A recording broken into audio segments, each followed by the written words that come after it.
모든 이름 위에 뛰어난 이름 예수는 주 예수는 주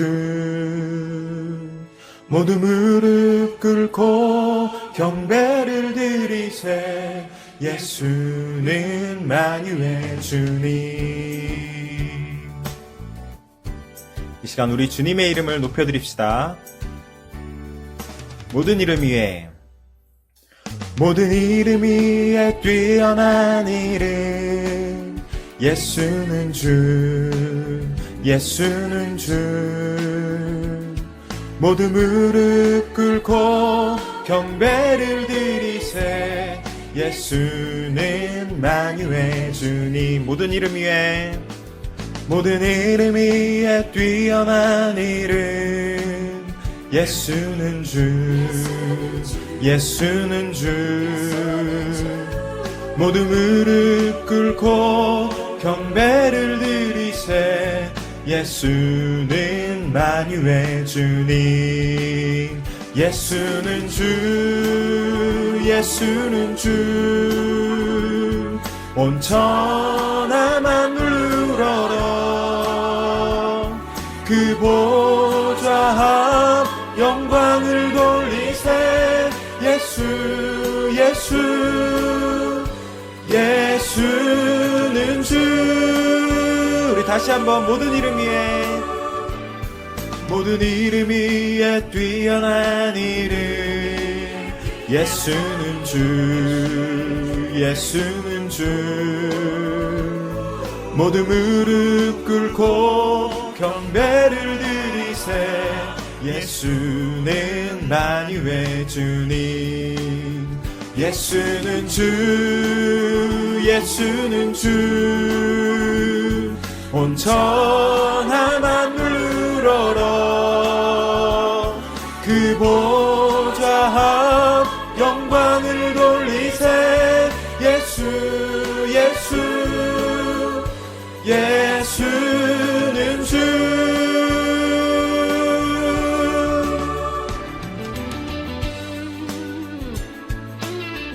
우리가 예배드리는 우리 집에 그 자리에 우리 하나님이 함께 하십니다.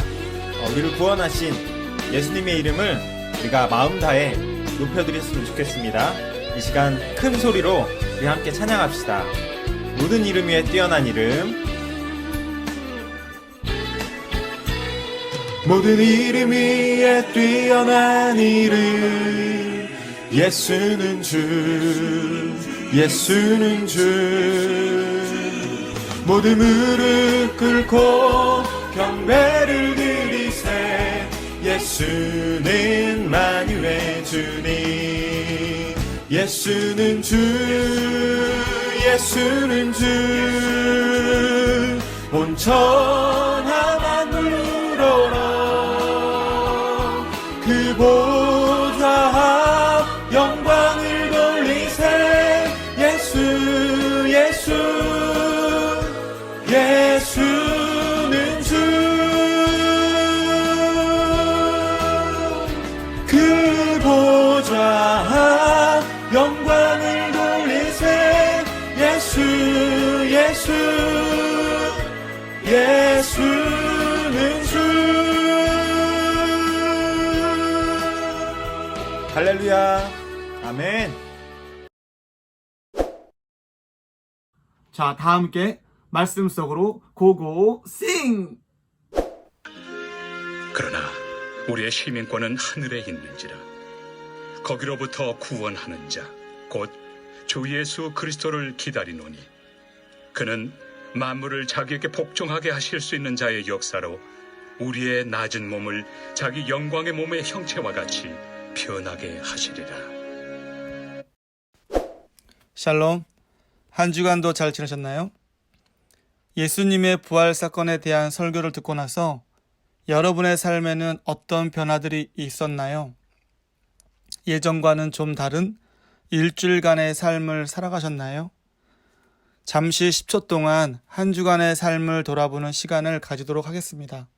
잠시 눈을 감고 지난 일주일간 내가 무엇을 하며 지냈는지 한번 생각해 보도록 하겠습니다.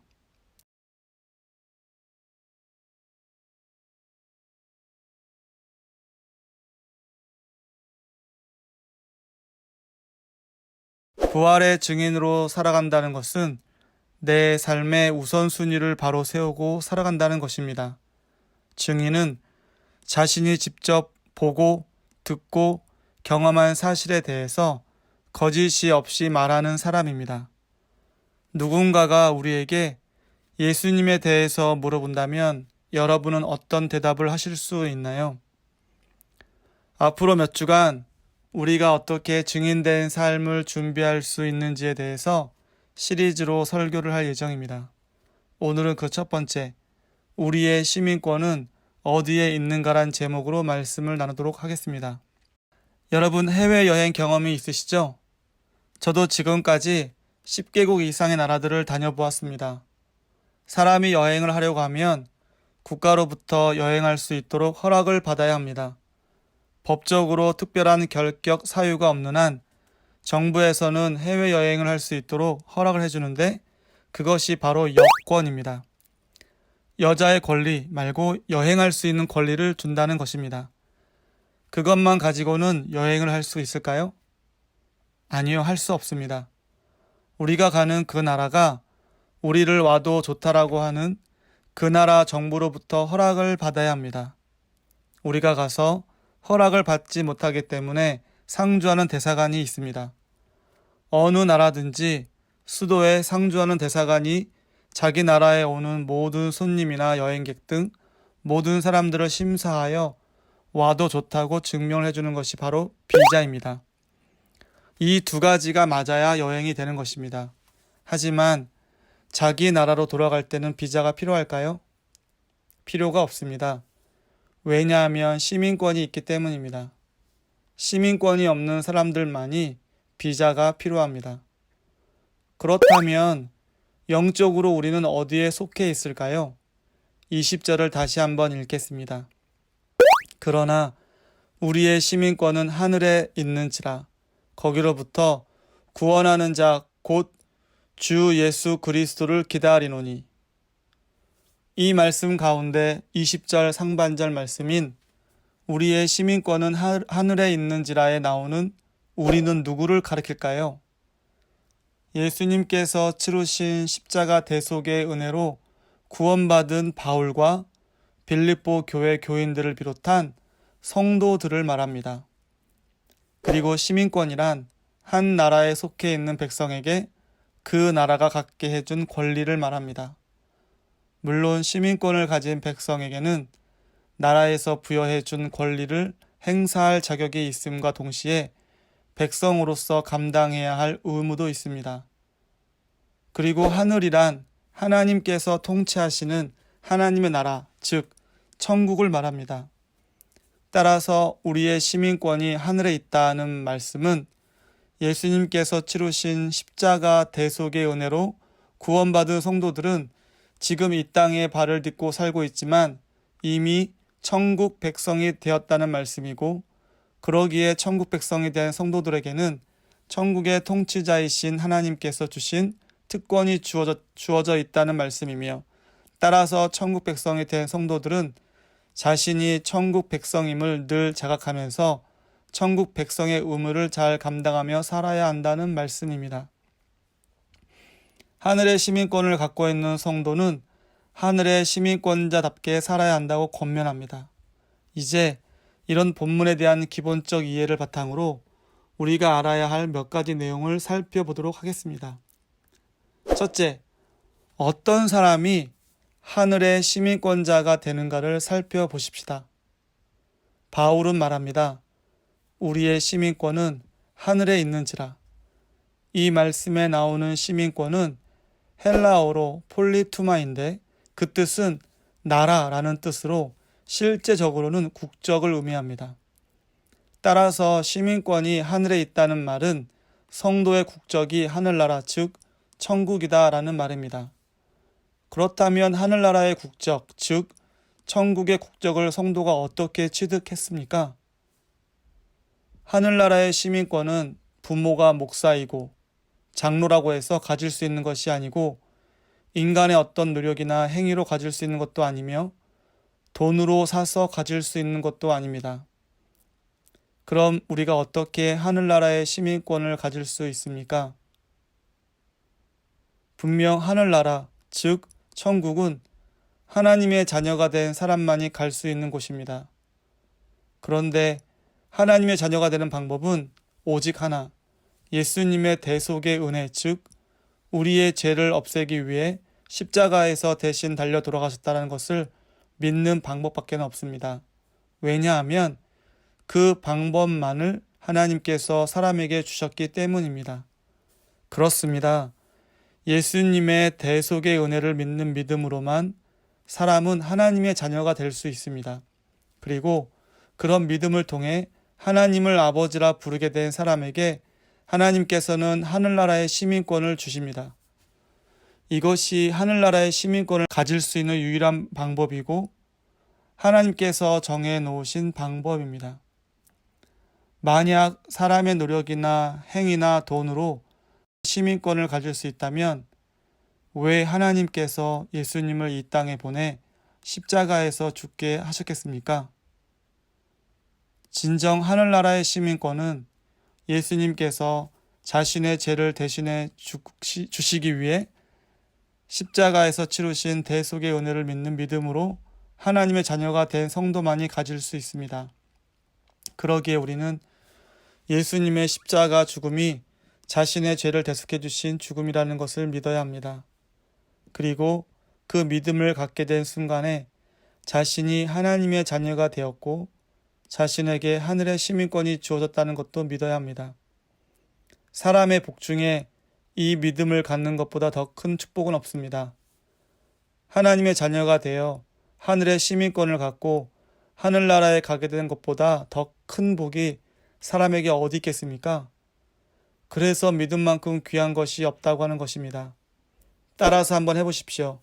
나는 예수님을 믿는 믿음으로 하늘나라의 백성이 되었다. 나는 하늘나라에 갈 수 있다. 나의 시민권은 하늘에 있다.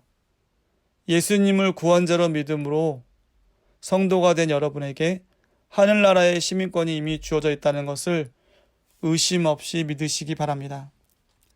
두 번째, 하늘의 시민권을 가진 성도들에게 주어진 특권이 무엇인가를 살펴보겠습니다. 시민권을 가진 사람에게 나라는 세 가지의 특권을 준다고 합니다. 첫 번째는 거주할 수 있는 특권입니다. 요즘 우리나라에도 외국인들이 많이 들어와 살고 있습니다. 그런데 그 사람들은 무한정 우리나라에 거주할 수는 없습니다. 비자 기간이 만료되면 떠나야 합니다. 만약 떠나지 않으면 강제로 추방을 당합니다. 그러나 우리는 우리나라의 시민권을 가지고 있기 때문에 그런 추방당할 염려가 없이 언제까지나 거주할 수 있습니다. 둘째는 보호받는 특권입니다. 몇 년 전 미국의 여 기자가 북한에 잡혀 있다가 카터 전 대통령이 평양에 들어가 데리고 나온 일이 있습니다. 왜 미국 정부에서 전직 대통령까지 동원하는 많은 노력과 돈을 들이면서 여 기자의 석방을 위해 힘썼습니까? 그 여 기자가 미국의 시민권을 가진 사람이었기 때문입니다. 그렇게 시민권자는 나라의 보호를 받습니다. 셋째는 영광을 누릴 특권입니다. 나라가 1등 나라가 되면 그 나라의 국민은 1등 국민으로 대접을 받습니다. 그리고 국가대항전에서 승리한 나라의 국민은 자기가 선수가 아니었음에도 나라가 승리한 까닭에 나라와 함께 승리의 영광을 누립니다. 이런 세 가지 특권을 나라는 시민권을 가진 사람에게 주고 있습니다. 하늘나라의 시민권을 가진 성도에게도 그런 특권이 주어져 있습니다. 우선 하늘나라의 시민권을 가지고 있는 성도는 하늘나라, 즉 천국에서 영원히 거주할 수 있습니다. 그리고 성도는 하늘나라의 주인이신 하나님의 보호를 언제나 받습니다. 그래서 세상살이의 여러 고달픔과 악한 마귀의 여러 유혹을 세상 사람들과 같이 이 땅에서 받기도 하지만 성도는 하나님의 보호 가운데 그 고달픔과 유혹을 이겨내고 하늘나라에 당당하게 들어갈 수 있습니다. 그리고 또 성도는 하늘나라의 영광을 누릴 수 있습니다. 그 영광은 오늘 읽은 21절 말씀에 나오는 대로 예수님께서 재림하실 때 일어날 사건인 만물을 복종하게 하시는 그 능력의 역사를 통해 예수님께서 누리실 영광을 함께 누릴 영광이고, 또 썩고 욕되고 약한 몸이 예수님의 영광의 몸의 형체와 같이 썩지 아니할 거룩하고 강한 영광의 몸으로 변화되는 영광입니다. 힘있게 한번 외치시겠습니다. 나는 하늘의 시민권자이다. 따라서 하늘나라 시민의 특권을 누릴 수 있다. 하늘나라의 특권을 늘 기억하며 용기와 소망 가운데 이 땅에서의 삶을 사시기 바랍니다. 말씀을 맺겠습니다. 우리는 하늘나라의 시민권을 가진 사람들입니다. 우리가 하늘나라의 시민권을 갖고 있는 것, 우리 인생에 이보다 더 크게 감격할 일이 어디 있겠으며 이보다 더 크게 감사할 일이 어디 있겠습니까? 그러기에 우리는 하늘나라의 시민권을 가지고 있음에 감사하면서 하늘나라의 시민답게 이 세상에서 살아야 합니다. 그런 신앙적 의식과 자세로 신앙인의 길을 걷는 청소년부 여러분이 되기를 바라봅니다. 함께 기도하겠습니다. 사랑하는 하나님, 감사합니다. 우리를 천국 시민으로 불러주셔서 감사합니다. 천국 시민답게 하나님의 영광을 위해 매일매일 살아가는 삶을 살 수 있도록 도와주세요. 예수님의 이름으로 기도합니다. 아멘. 다 같이 주기도문함으로 예배를 마치겠습니다.